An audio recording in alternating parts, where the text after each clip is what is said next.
आप सभी को मेरा नमस्कार। पिछले कुछ दिनों से हम देख रहे हैं कि जैसे जैसे देश भर में कोरोना के केसेस बढ़ रहे हैं, देश के कोने कोने में, हर राज्य में ऑक्सीजन की डिमांड बढ़ रही है, दवाइयों की डिमांड बढ़ रही है, वैक्सीन की डिमांड बढ़ रही है और जगह जगह इनकी कमी महसूस हो रही है। पिछले कुछ दिनों से दिल्ली में भी ऑक्सीजन की काफ़ी ज़्यादा अफरा तफरी मची हुई है। कभी इस हॉस्पिटल में ऑक्सीजन की कमी हो गई, कभी उस हॉस्पिटल में ऑक्सीजन की कमी हो गई, इस हॉस्पिटल में 2 घंटे की ऑक्सीजन बच गई। मैंने खुद रात रात भर अस्पतालों में ऑक्सीजन का इंतज़ाम कराने में गुजारी है कि कहीं किसी अस्पताल में ऑक्सीजन की कमी से कहीं मौत नहीं हो जानी चाहिए। केंद्र सरकार हर राज्य को ऑक्सीजन का कोटा तय करती है। देश भर में जितनी भी ऑक्सीजन बनती है, केंद्र सरकार तय करती है कि इस राज्य को इतनी ऑक्सीजन मिलेगी, इस राज्य को इतनी ऑक्सीजन मिलेगी। अब दिल्ली को कितनी ऑक्सीजन चाहिए? दिल्ली सरकार ने अपना एक एस्टिमेशन लगाया जिसके हिसाब से दिल्ली को रोज़ाना 700 टन ऑक्सीजन की ज़रूरत है। केंद्र सरकार ने हमारा कोटा कल तक 378 टन तय किया हुआ था। ये कोटा कल शाम को बढ़ा के 480 टन कर दिया है केंद्र सरकार ने। इसके लिए हम केंद्र सरकार के बहुत बहुत आभारी हैं।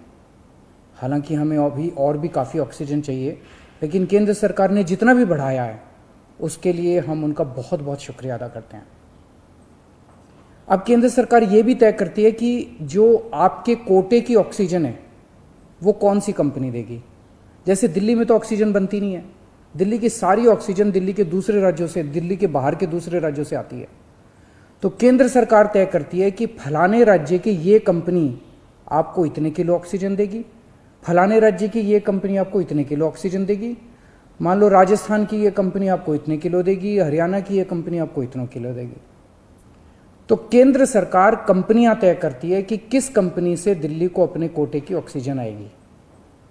अब दूसरी समस्या यहां पे आ रही है कि ये जो कंपनियां जिन राज्यों में हैं, उनमें से कुछ राज्यों की सरकारों ने उन कंपनियों से जो दिल्ली के कोटे की ऑक्सीजन आनी थी वो भेजनी रोक दी।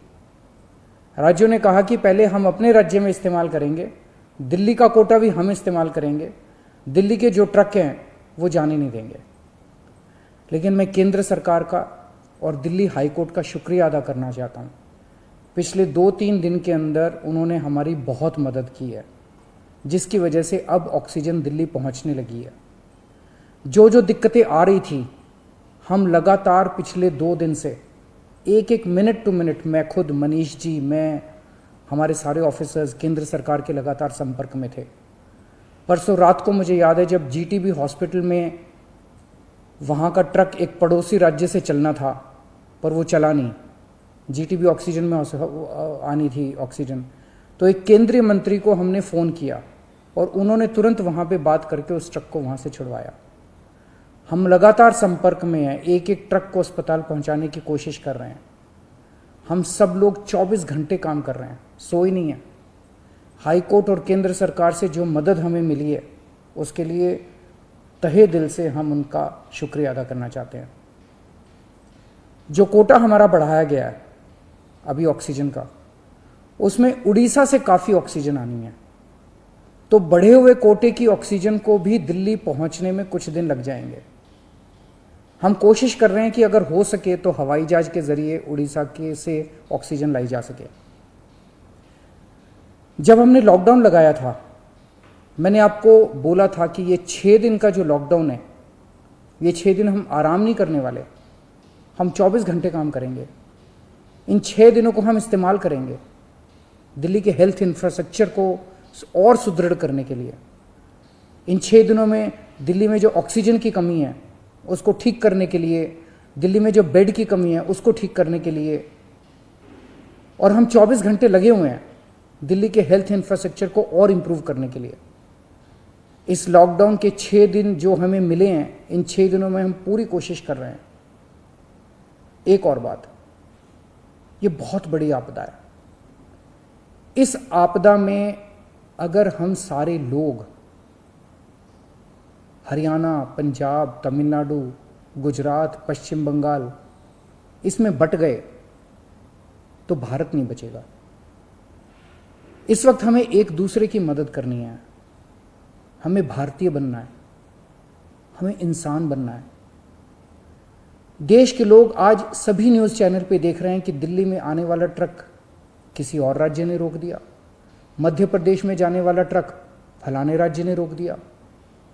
ये तो ठीक नहीं है, लोग ये नहीं चाहते। देश के लोग आज ये देखना चाहते हैं कि दिल्ली ने किसी दूसरे राज्य की मदद कैसे करी, उत्तर प्रदेश ने किसी राज्य की कैसे मदद की।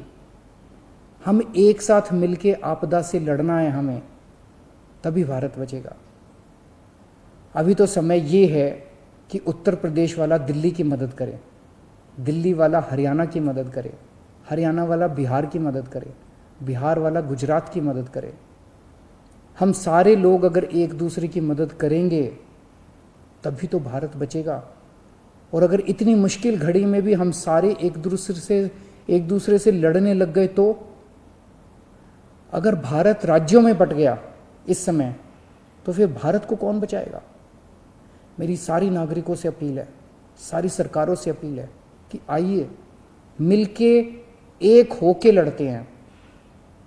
अगर हम मिलके लड़े एक मुट्ठी बनेगी, हमारे सारे संसाधन मिलके एक साथ इस्तेमाल होंगे, हमारी ताकत बढ़ेगी, हमारी शक्ति बढ़ेगी। और अगर हम बट गए तो फिर कोई हमें नहीं बचा पाएगा। मैं सभी राज्य सरकारों से कहना चाहता हूँ कि दिल्ली का मुख्यमंत्री होने के नाते मेरे से जो बन पड़ेगा, मेरे हाथ में जो होगा, आप मुझसे मांगिए, मैं दूंगा। पूरे देश की मदद करेंगे।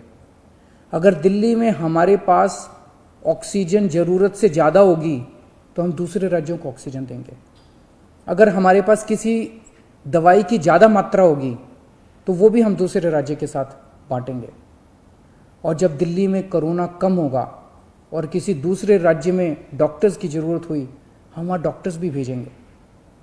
हम सभी भारतवासी हैं, हम अपने देशवासियों की मदद करेंगे, सभी राज्यों की मदद करेंगे, क्योंकि ये बीमारी कोई बॉर्डर देख के नहीं फैलती। मैं उम्मीद करता हूँ कि इसी भावना के साथ हम सभी मिलके एक साथ, सारी सरकारें, केंद्र सरकार, सारी राज्य सरकारें, हम मिलके काम करेंगे, एक भारत बन के काम करेंगे कोरोना को हराने के लिए। हमें पूरी दुनिया के सामने दिखा देना है कि विश्व में सबसे ज़्यादा कोविड केसेस भारत में होने के बावजूद कैसे भारत के लोगों ने, यहाँ की सरकारों ने मिलके कैसे इस आपदा से लड़ाई की, कैसे हमने सारा प्रबंधन किया। भारत के लोग दुनिया को दिखा देंगे कि कैसे एक साथ मिलके इस खतरनाक बीमारी को हमने हराया। जय हिंद।